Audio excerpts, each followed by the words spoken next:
JELET 2024-এ যারা online application করতে চলেছো, কিভাবে অনলাইন অ্যাপ্লিকেশন করা যাবে বা কি কি ডকুমেন্টস লাগবে অনলাইন অ্যাপ্লিকেশন করতে গেলে, বা কতটা ফিস দিতে হবে অনলাইনে, কিভাবে ফিস পেমেন্ট করা যাবে, সে বিষয়ে আজকে বিস্তারিত আলোচনা করব এই ভিডিওতে। তো আমরা যদি অফিসিয়াল ওয়েবসাইটে যাই, WBJEE এর যে অফিসিয়াল ওয়েবসাইট, সেই অফিসিয়াল ওয়েবসাইটে যাওয়ার পর আমাদের সামনে এরকম একটা পেজ ওপেন হবে, এবং এই পেজটাতে যদি এক্সামিনেশন যে অপশানটা সেইখানে যদি আমরা ক্লিক করি, তাহলে আমরা দেখতে পাবো পরবর্তী যে অপশান আসবে সেখানে ওয়েস্ট বেঙ্গল জয়েন্ট এন্ট্রান্স বোর্ডের তরফ থেকে যতগুলো এক্সাম কন্ডাক্ট করানো হয় তার মধ্যে জিলেট বলে একটা অপশান দেখা যাবে, এবং জিলেট অপশানে আমরা ক্লিক করব। জিলেট অপশানে ক্লিক করার পরে আমাদের সামনে এরকম একটা পেজ ওপেন হবে।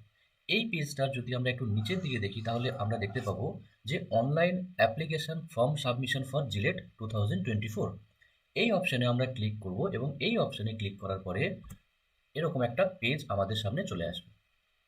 তো অ্যাপ্লিকেশন নাম্বার, পাসওয়ার্ড, এটা শুধুমাত্র তাদের জন্য যারা অলরেডি রেজিস্ট্রেশন কমপ্লিট করে ফেলেছো তাদের জন্য, কিন্তু যারা ফ্রেশ ক্যান্ডিডেট, যারা এখনও রেজিস্ট্রেশন করোনি, তাদের জন্য নিচে যে অপশানটা দেখতে পাচ্ছি নিউ ক্যান্ডিডেট রেজিস্ট্রেশন, এইখানে গিয়ে ক্লিক করব। তবে এইখানে ক্লিক করার আগে আমাকে কনফার্মেশন হয়ে নিতে হবে যে এই যে জায়গাটা, যেখানে এক্সামিনেশন যে জায়গাটা, এই জায়গাটাতে বি ফার্ম মানে B pharm course JELET 2024 option select করা আছে কিনা আমরা একবার কিন্তু কনফার্মেশন হয়ে নেব। তাহলে নিউ ক্যান্ডিডেট রেজিস্ট্রেশন এই জায়গাটা যদি ক্লিক করি, তাহলে এরকম একটা পেজ ওপেন হবে, এবং যেই পেজটাতে আমাদের বিভিন্ন রকমের ইনস্ট্রাকশন দেওয়া রয়েছে যে কিভাবে অ্যাপ্লিকেশন ফর্ম ফিল আপ হবে, তার টোটাল ইনফরমেশনগুলো এখানে দেওয়া রয়েছে। যেমন আমরা যদি দেখি যে সব থেকে যেটা মেন কনফিউজ হয় যে ফিজ কতটা হতে পারে। দেখো, 500 fees for general male candidate, যারা জেনারেল মেল ক্যান্ডিডেট তাদের জন্য 500 টাকা ফিজ, এবং জেনারেল ফিমেল ক্যান্ডিডেটের জন্য 400 টাকা কিন্তু ফিজ পেমেন্ট করতে হবে। আর যারা ওবিসি বা SC ST OBC A OBC B EWS যে মেল ক্যান্ডিডেট তাদের জন্য 400 ফিজ, আর OBC A OBC B SC ST EWS female ক্যান্ডিডেটের জন্য 300 টাকা অনলাইনে ফিজ পেমেন্ট করতে হবে। এবং যারা হচ্ছে থার্ড জেন্ডার যদি ক্যান্ডিডেট হয় তাহলে তাদের ক্ষেত্রে 300 টাকা কিন্তু অনলাইন ফিজ পেমেন্ট করতে হবে। তো এই হচ্ছে ফিজ পেমেন্টের ডিটেলস ইনফরমেশন এখানে অলরেডি বলা রয়েছে 4 নম্বর অপশানে। তো বাকি অপশানগুলো একবার তোমরা ভেরিফিকেশন করে নেবে, জাস্ট কোন কোন ইনস্ট্রাকশনগুলো এখানে বলা আছে। তো এইবার আমরা যদি একটু স্ক্রল করে নিচের দিকে যাই, তাহলে এইখানে দেখতে পাবো আই এগ্রি বলে একটা অপশান। তো আই এগ্রি অপশানে ক্লিক করলাম। ক্লিক করার পরে কিন্তু আমাদের কাছে একটা পেজ ওপেন হবে, যেটা অ্যাকচুয়ালি রেজিস্ট্রেশন ফর্ম। এই রেজিস্ট্রেশন ফর্মে যদি আমরা দেখি তাহলে এখানে ক্যান্ডিডেটের নাম এবং ক্যান্ডিডেটের বাবার নাম, ক্যান্ডিডেটের মায়ের নাম, ক্যান্ডিডেটের ডেট অফ বার্থ, এই যে ইনফরমেশনগুলো চাওয়া হয়েছে এগুলো তোমরা সকলে কিন্তু একদম কারেক্ট ইনফরমেশন দেবে, কারণ এইখানে রেজিস্ট্রেশন ফর্মে যদি একবার কোনো কারণে বাই মিস্টেকলি যদি ভুল হয়ে যায় তাহলে কিন্তু সেটা কারেকশন করতে অনেক সমস্যার সম্মুখীন হতে পারো। এবার জেন্ডার এখানে সিলেক্ট করতে হবে। এরপরে আইডেন্টিফিকেশন টাইপ, মানে কোন আইডেন্টিফিকেশন নাম্বারটা আমি দিচ্ছি অনলাইন অ্যাপ্লিকেশন করতে গিয়ে, সেটা আমাকে সিলেক্ট করতে হবে। যদি ভোটার আইডি কার্ড থাকে তাহলে ভোটার আইডি কার্ড, বা যাদের যারা মনে করছো যে আধার কার্ড দেবে, তাহলে আধার কার্ডের এখানে কিন্তু অপশন তোমরা দেখতে পাচ্ছ না। তাহলে কি করবে না, যারা আধার কার্ড দিচ্ছ তারা অনলাইন মানে এই যে any Aadhaar valid government identity with photograph, তো এটাই হচ্ছে কি না আধার কার্ডের অপশন। তো যারা আধার কার্ড দিচ্ছ তারা এই অপশনটাকে কিন্তু সিলেক্ট করতে পারো। নেক্সট, মোবাইল নাম্বার, তোমার ইমেল আইডি দিতে হবে। এরপরে একটা পাসওয়ার্ড দিতে হবে, যেই পাসওয়ার্ডটা অ্যাকচুয়ালি আমাদের আলফাবেটিক্যালি হতে হবে, একটা ক্যাপিটাল লেটার, একটা স্মল লেটার, একটা নাম্বার, এবং একটা স্পেশাল কেস যেমন হচ্ছে @। তো এগুলো কিন্তু দিয়ে পাসওয়ার্ডটাকে ক্রিয়েট করতে হবে। পাসওয়ার্ড ক্রিয়েট করার পর মোবাইল নাম্বার, এগুলো অ্যাকাউন্ট ডিটেল মানে email ID, contact number, mobile number, এগুলো দেওয়ার পরে এইখানে সাবমিট বলে একটা অপশান আসবে, সেই সাবমিট অ্যান্ড নেক্সট অপশানটাতে ক্লিক করতে হবে। সাবমিট অ্যান্ড নেক্সট অপশানে ক্লিক করার পরে আমাদের এখানে মোবাইল নাম্বার ভেরিফিকেশনের জন্য যে মোবাইল নাম্বারটা এখানে দেওয়া হয়েছে সেই মোবাইল নাম্বারে একটা ওটিপি আসবে, এবং যেই ভ্যালিড ইমেল আইডিটা সবাই দিয়েছো সেই ভ্যালিড ইমেল আইডিটাতে কিন্তু একটা ওটিপি আসবে, যেটা এখানে কনফার্মেশনের জন্য কিন্তু চাওয়া হয়। এরপরে এখানে সিকিউরিটি কোডটা আমরা এন্টার করব, সিকিউরিটি পিনটা যেটা এন্টার করব, তারপরে যে আমাদের এখানে অপশান আসবে ভেরিফাই অ্যান্ড ফাইনাল সাবমিট, এই ভেরিফাই অ্যান্ড ফাইনাল সাবমিটে ক্লিক করব।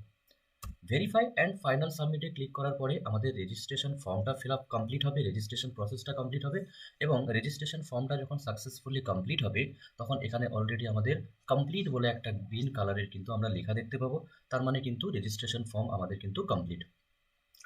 এবার রেজিস্ট্রেশন ফর্ম কমপ্লিট হওয়ার পরে এখানেও আমরা দেখতে পাবো ভিউ রেজিস্ট্রেশন ডিটেলস, মানে রেজিস্ট্রেশন ফর্ম কমপ্লিট হয়ে গেছে, এরপরে আমরা সেটাকে ভিউ রেজিস্ট্রেশন ফর্মে গিয়ে আমরা সেটাকে একবার রিচেক করে নিতে পারি। নেক্সট এরপরে আমাদের যে প্রসেসগুলো বাকি আছে, যেমন দেখো application form, qualification details, contact details, এগুলো সব ইনকমপ্লিট এখানে দেখতে পাচ্ছি, কারণ এই প্রসেসগুলো এখনও আমাদের কমপ্লিট করা হয়নি।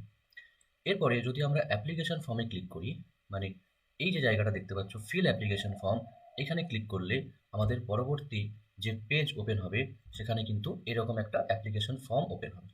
এখানে ক্যান্ডিডেটের নাম, বাবার নাম, মায়ের নাম আর ডেট অফ বার্থ আর যে জেন্ডার যেটা আমরা রেজিস্ট্রেশন ফর্ম ফিল আপ করার সময় দিয়েছিলাম সেটা এখানে কিন্তু থাকবে। এরপরে আমাদের ন্যাশনালিটি সিলেক্ট করতে হবে, কোন স্টেট থেকে আমরা বিলং করছি, মানে আমাদের যে ডোমিসাইল স্টেট যেটা যেটা হচ্ছে আমাদের যে পার্মানেন্ট অ্যাড্রেসের যে স্টেটটা, সেই স্টেটটা আমরা সিলেক্ট করব। নেক্সট রিলিজিয়ান সিলেক্ট করব এখান থেকে, আর ক্যাটাগরি সিলেক্ট করব, যে ক্যাটাগরি ওবিসি যাদের আছে ওবিসি এ দেবে, ওবিসি বি, এসসি এসটি যারা বা জেনারেল যারা আছে তারা কিন্তু এখান থেকে সিলেক্ট করবে।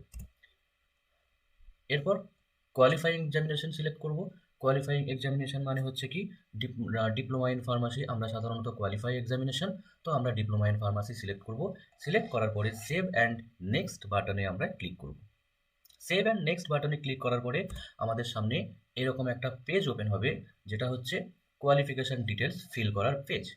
এই কোয়ালিফিকেশান ডিটেলস ফিলস করার পরে মানে এখানে আমরা যে পাসিং স্ট্যাটাস দেখতে পাচ্ছি, এখানে যারা 2024 ডিপ্লোমা ইন ফার্মাসি পাস করতে চলেছো তারা অ্যাপিয়ারিং দেবে, আর যারা অলরেডি পাস করে গেছো 2023 বা তার আগে তারা হচ্ছে পাস্ট বলে অপশনটাতে ক্লিক করবে।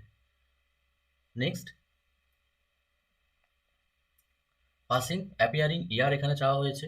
পাসিং অ্যাপিয়ারিং ইয়ার মানে যারা অ্যাপিয়ারিং করবে তারা নিশ্চয়ই 2024 পাস করছো, বা যারা ফার্স্ট ইয়ার আছো তারা নিশ্চয়ই 2024টা ওখানে সিলেক্ট করতে পারো। আর যারা পাস করে গেছো তারা এখানে যেহেতু পাস্ট অপশন দিচ্ছ, তার মানে এখানে যখন ক্লিক করবে তাহলে কোন সালে পাস করেছো সেটা কিন্তু তোমাকে এখানে অপশনে দিতে হবে। নেক্সট বোর্ড কাউন্সিলিং বা ইউনিভার্সিটি নেম, এখানে বেসিক্যালি অপশনে ক্লিক করলে আমরা দেখতে পাবো যে ওয়েস্ট বেঙ্গল স্টেট কাউন্সিল বোর্ডের একটা অপশন আসবে। তো যারা ওয়েস্ট বেঙ্গল স্টেট কাউন্সিল বোর্ডের আন্ডারে তারা কিন্তু West Bengal state council board select করবে। আর যদি মনে হয় না আমার West Bengal state council board নয়, আমার হচ্ছে আদার্স বোর্ড, তাহলে এখান থেকে আদার্স সিলেক্ট করবে এবং আদার্স সিলেক্ট করার পরে এখানে কিন্তু ইনস্টিটিউটের নাম আর অ্যাড্রেসটা কিন্তু তোমাকে দিতে হবে। ওকে, আর ইনস্টিটিউটের পিনকোডটা দিতে হবে।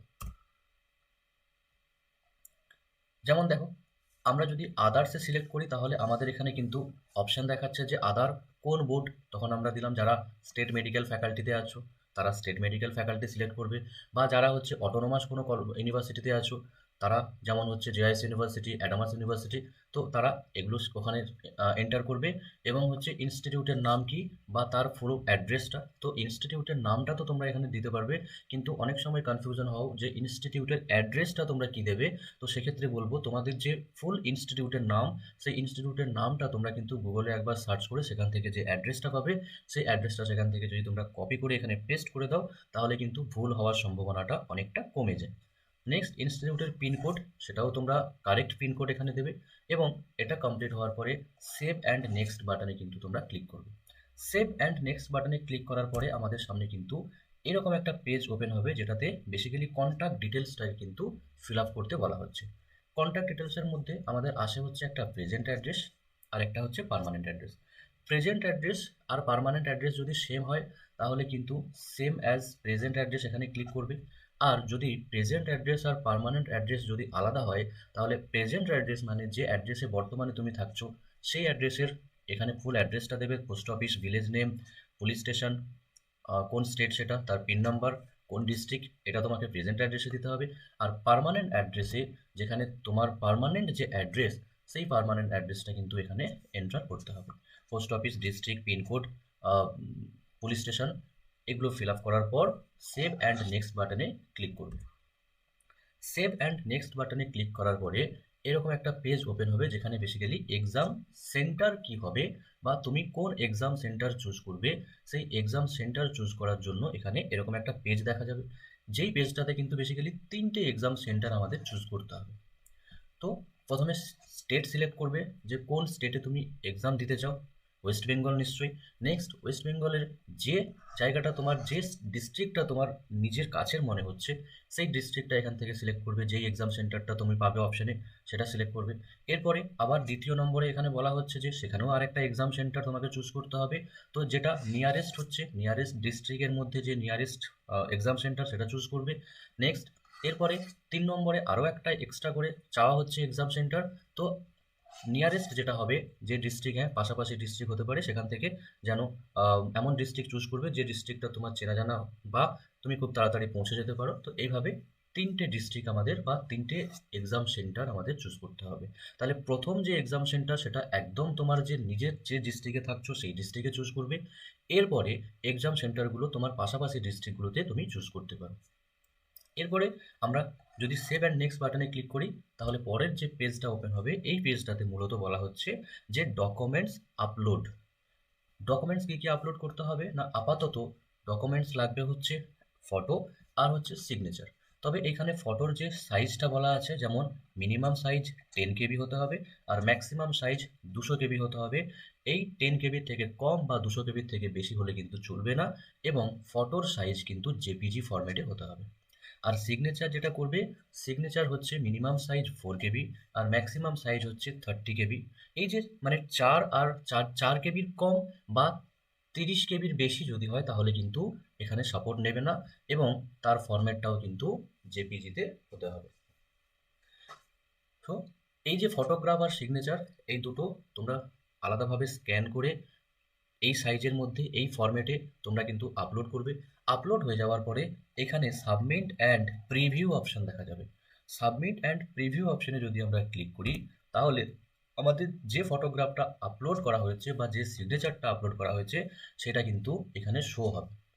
এই ফটোগ্রাফ বা সিগনেচার যদি এখানে শো না হয় তাহলে তুমি কিন্তু আরও একবার ওখানে গিয়ে, মানে ওই যে documents upload, upload photograph and signature এই অপশানে গিয়ে কিন্তু আরও একবার ফটোটাকে বা সিগনেচারটাকে তোমরা আরও একবার সাবমিট ওখানে আপলোড করবে। এবং আপলোড করার পরে যদি ঠিকঠাক আপলোড থাকে সাইজের মধ্যে, সেম ফরম্যাটে যেভাবে বলা আছে, তাহলে নিশ্চয়ই সেই ফটো আর সিগনেচার কিন্তু এখানে শো করবে। শো করার পরে এরপরে লাস্ট আমাদের যে অপশানটা আসবে সেটা হচ্ছে ফাইনাল, মানে সেভ ফাইনাল অ্যান্ড নেক্সট। তো সেভ ফাইনাল অ্যান্ড নেক্সটে আমরা যদি ক্লিক করি তাহলে আমাদের কাছে আমরা যে পুরো ফর্মটা ফিল আপ করেছি এই যে স্টেপ বাই স্টেপ, তাহলে তার পুরো ইনফরমেশনটা কিন্তু আমাদের এই পেজে চলে আসবে, যেখানে কিন্তু আরও একবার দেখে নিতে হবে যে বাবার নাম, ক্যান্ডিডেটের নাম, জেন্ডার, ডেট অফ বার্থ এগুলো যেন একদম কারেক্ট থাকে। ক্যাটাগরি থাকবে যাদের ওবিসি এ বা বি তারা দেবে। নেক্সট এরপরে এক্সাম সেন্টার যেভাবে চুজ করা হয়েছে বা ক্যান্ডিডেটের যে কোয়ালিফিকেশান ডিটেলস যেভাবে আমরা ফিল আপ করেছি সেগুলো সব সেম আছে কি না এক্সাম সেন্টারটা একবার রিচেক করে নেবে। কন্ট্যাক্ট ডিটেলসটা একবার তোমরা সবাই চেক করে নেবে যে হ্যাঁ কারেক্ট আছে কি নেই। নেক্সট আপলোড যে সিগনেচার করেছিলাম সেই সিগনেচারটা এখানে আরও একবার শো করবে, এবং সিগনেচার যখনই আমরা দেখতে পাবো আর ফার্স্ট যে এই যে রিভিউ ফর্মটা এখানে কিন্তু আমাদের ফটোটাও কিন্তু দেখা যাবে। এরপরে সিগনেচারটা শো করার পরে লাস্ট আমাদের যে অপশানটা আসবে সেভ অ্যান্ড ফাইনাল সাবমিশন, এই সেভ অ্যান্ড ফাইনাল সাবমিশনে গিয়ে আমরা ফাইনাল সাবমিট করব। এবং ফাইনাল সাবমিট করার পরে আমাদের কাছে এরকম একটা পেজ হবে যেখানে কিন্তু দেখা যাচ্ছে যে শুধুমাত্র ফিজ পেমেন্ট ছাড়া বাকি সমস্ত প্রসেস কিন্তু আমাদের কমপ্লিট। এইবার হচ্ছে ফিজ পেমেন্ট করার জন্য আমাদের এই পেজের নিচের দিকে যদি আমরা দেখি যেখানে বলা আছে পে রেজিস্ট্রেশন ফিজ, এখানে যদি আমরা ক্লিক করি তাহলে এখানে কিন্তু পেমেন্ট অপশন আসবে, যেখানে বলা আছে যে এই ক্যান্ডিডেটের যেহেতু ওবিসি বি এবং ফিমেল ক্যান্ডিডেট তাহলে এর ক্ষেত্রে কিন্তু 300 ফিজ, এবং সেটা অনলাইন পেমেন্টের অপশন দেওয়া আছে। অনলাইন পেমেন্ট সিলেক্ট করব এবং পে ফিজ অপশনে ক্লিক করব। পে ফি অপশনে ক্লিক করার পরে আমাদের এখানে কিন্তু দেখা যাবে ক্যান্ডিডেটের নাম, ক্যান্ডিডেটের অ্যাপ্লিকেশন নাম্বার এবং কত তার ফিজ সেটা দেখা যাবে, এবং ডেট অফ বার্থ। এরপরে এখানে 3টে অপশান দেখা যাবে পেমেন্টের জন্য। তো পেমেন্টের জন্য আমরা মাঝের অপশানটাকে সিলেক্ট করব, কারণ এখানে অনেক অপশান পাবো আমরা ফার্দার। এবং মাঝের অপশানটাকে সিলেক্ট করে প্রসিড টু পেমেন্ট করলে আমরা এরপরে এখানে বিভিন্ন রকমের অপশান পাবো পেমেন্টের জন্য, যেমন net banking, next UPI payment, scan and pay মানে কিউআর কোড যেটা আমরা স্ক্যান করে বিভিন্ন জায়গায় পেমেন্ট করে থাকি, এরপরে কার্ডেও পেমেন্ট করা যাবে। তো এইভাবে বিভিন্ন পেমেন্টের অপশান, তো এখান থেকে কোনো একটা পেমেন্ট অপশান সিলেক্ট করতে হবে। পেমেন্ট অপশান সিলেক্ট করার পরে আমাদের কাছে যে পেজটা আসবে সেটা হচ্ছে মানে পেমেন্ট প্রসেসটা কমপ্লিট করার পরে আমাদের কাছে অটোমেটিক্যালি এইরকম একটা পেজ চলে আসবে, যেখানে কাস্টমার আইডি, ট্রানজাকশান যেটা হয়েছে সেই ট্রানজাকশান নাম্বার এবং কত পেমেন্ট হয়েছে, ট্রানজাকশান ডেটটা কি এবং ট্রানজাকশান স্ট্যাটাসটা কি, সাকসেস নাকি পেন্ডিং, সেটা কিন্তু আমাদের এখানে শো হবে। যদি সাকসেস হয় তাহলে আমরা বুঝবো যে পেমেন্ট আমাদের কমপ্লিট হয়ে গেছে। আর যদি কারোর পেমেন্ট কোনো কারণে ফেলড হয়ে যায় বা যদি এখানে পেন্ডিং দেখায়, তাহলে কিন্তু তোমরা লগ আউট করে আবার তোমাদের অ্যাপ্লিকেশন নাম্বার পাসওয়ার্ড দিয়ে আবার লগ ইন করবে। এবং অনেক সময় কি হয় যে ব্যালেন্স, ফোনপে বা কিউআর থেকে যারা পেমেন্ট করবে তারা ব্যালেন্স কেটে নেয়, কিন্তু আপডেট এখানে সময় লাগে, আপডেট হতে সময় লাগে, পেন্ডিং দেখায়। তো তোমরা আরও একদিন ওয়েট করবে বা আরও কিছু সময় ওয়েট করবে। কিছু সময় ওয়েট করার পরে যদি দেখছো পেন্ডিং দেখাচ্ছে, তোমরা কিন্তু ওয়েস্ট বেঙ্গল জয়েন্ট এন্ট্রান্স বোর্ডের যে হেল্পলাইন নম্বর ওখানে কন্ট্যাক্ট করতে পারো। আশা করি নিশ্চয়ই খুব তাড়াতাড়ি ওনারা সলিউশন দেবে। এরপর যখন পেমেন্ট সাকসেস হয়ে যাবে এখান থেকে আমরা দেখতে পাবো স্ট্যাটাসে, তখন গো ব্যাক অপশনে ক্লিক করব এবং গো ব্যাক অপশনে ক্লিক করলে আমাদের এখানে কিন্তু রেজিস্ট্রেশন যে ফিস সেটাও কিন্তু কমপ্লিট দেখাবে। কমপ্লিট দেখানোর পরে এখান থেকে আমরা যে ডাউনলোড কনফার্মেশন পেজ, সেই ডাউনলোড কনফার্মেশন পেজে ক্লিক করব এবং কনফার্মেশন পেজটাকে কিন্তু আমরা এখান থেকে ডাউনলোড করে আমরা কিন্তু প্রিন্ট আউট করে ওটাকে আমরা কপি আমাদের রেখে দিতে হবে, কারণ ওই কপিটা কিন্তু আমাদের ডিউরিং দ্য অ্যাডমিশন মানে যখন বি ফার্ম ল্যাটারালে অ্যাডমিশন নেওয়া হবে বা অ্যাডমিশন কমপ্লিটের পরে যে ইউনিভার্সিটি রেজিস্ট্রেশন প্রসেস হয় সেই রেজিস্ট্রেশন প্রসেসে কিন্তু কাজে লাগতে পারে। তার জন্য ফিউচারের জন্য, ফিউচার রেফারেন্সের জন্য তোমরা কিন্তু সবাই 1 থেকে 2 কপি এটার কিন্তু প্রিন্ট আউট কপি কিন্তু তোমরা প্রিন্ট করে নেবে। সো এই হচ্ছে জিলেট 2024-এর স্টেপ বাই স্টেপ অ্যাপ্লিকেশনের পুরো প্রসেস। যারা এখনো পর্যন্ত অনলাইন যে তোমরা মানে কোচিং বা যারা এখনো প্রিপারেশন শুরু করছো না, তারা কিন্তু প্রিপারেশন শুরু করতে পারো। আর পরীক্ষা কিন্তু আমাদের বেশি বাকি নেই, দেখতে দেখতে কিন্তু দিন চলে যাচ্ছে। তোমরা সবাই প্রিপারেশন শুরু করো, সেটা কোনো কোচিং সেন্টার হোক, সেটা কোনো সেলফ স্টাডি হোক, যেটাতে তোমার বেস্ট মনে হয়, বেটার মনে হয়, সেটাতে কিন্তু প্রিপারেশন শুরু করো। কারণ প্রিপারেশন কিন্তু আমাদের দিনের দিন কম্পিটিশন বাড়ছে। So thank you so much, thank you for the watching the video and all the best.